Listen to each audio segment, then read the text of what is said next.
बुद्धाच्या मृत्यूनंतर 250-300 वर्षे उलटून जाई तोपर्यंत केवळ मगध प्रांतातच बुद्धपंथाचा यत्र-तत्र जो प्रसार झाला, त्यापलीकडे काही त्याचे पाऊल पडलेले नव्हते. पुढील इतिहासाच्या अनुरोधासाठी ही गोष्ट ध्यानात ठेवली पाहिजे. ग्रीक म्हणते यवन, मुसलमानांना यवन म्हणणे हे चूक. परराष्ट्रीय, आक्रमक आणि अंशतः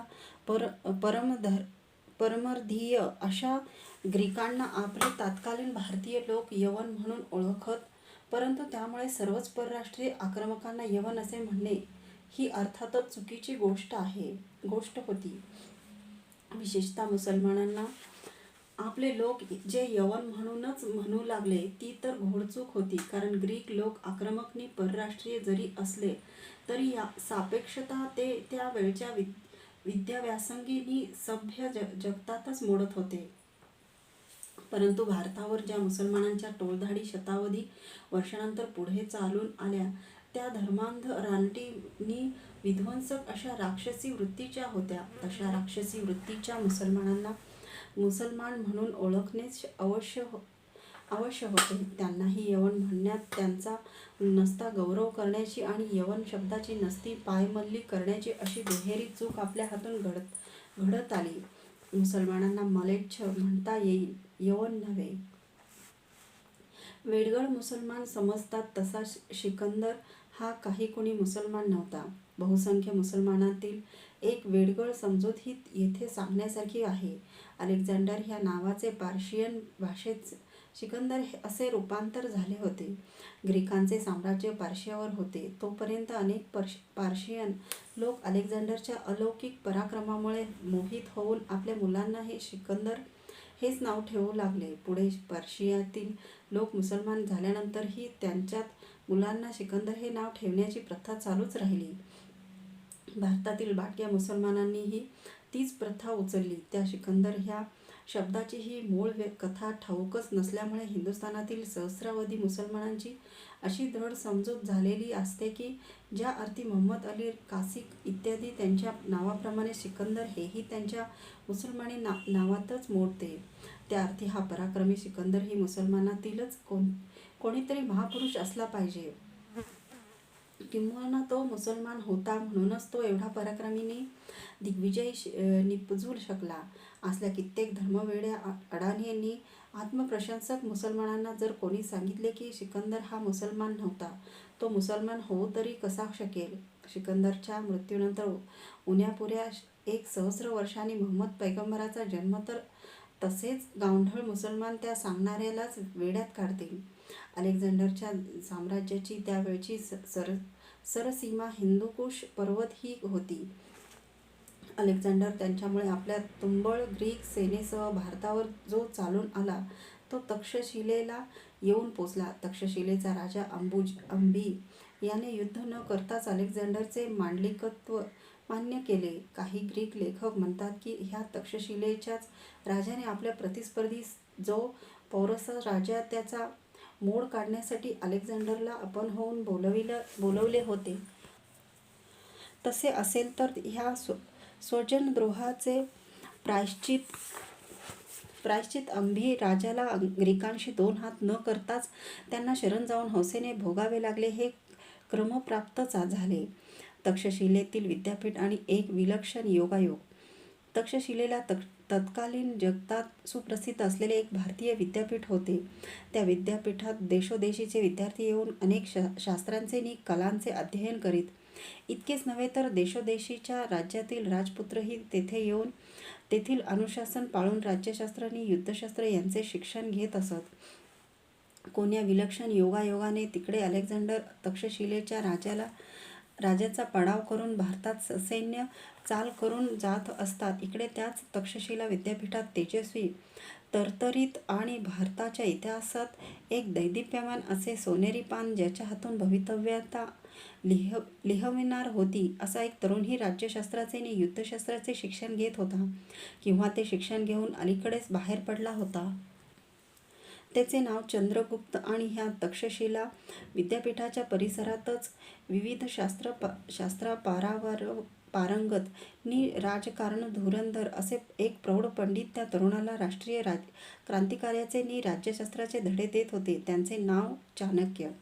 परंतु सिकंदरच्या स्वारीने उडालेल्या कल्लोळात ह्या दोन सामान्य व्यक्ती कोणाच्या डोळ्यात असामान्यपणे भरलेल्या नव्हत्या.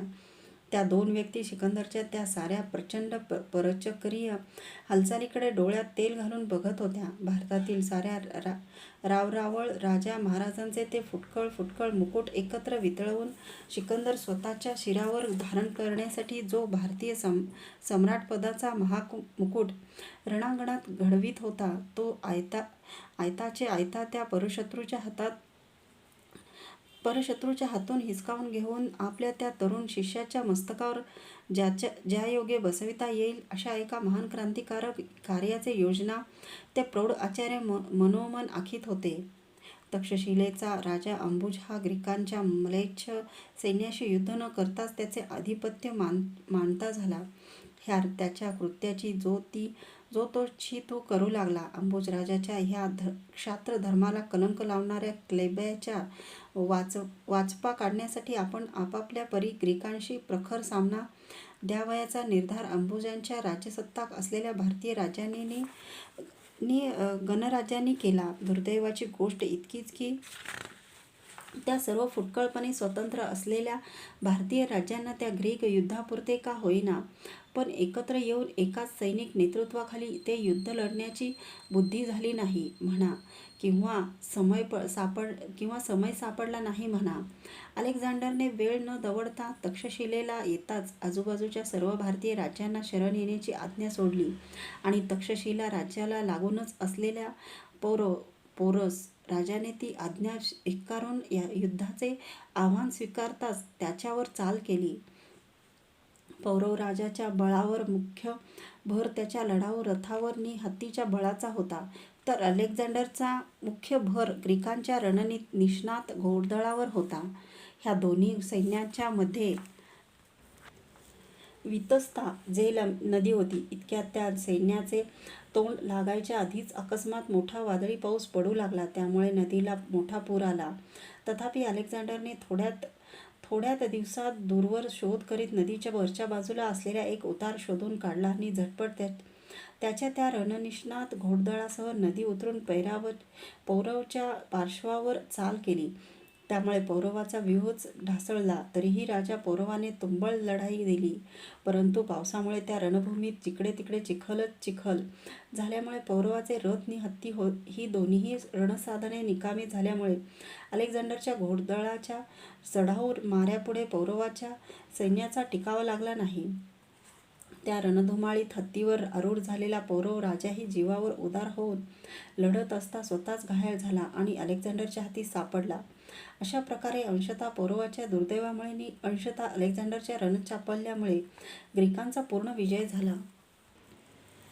कौतुकाने नव्हे, राजकारणासाठी पौरव राजाला बंदिवान करून अलेक्झांडर पुढे नेले असता अलेक्झांडरने त्यास विचारले, मी तुला कसे वागवावे अशी तुझी इच्छा आहे?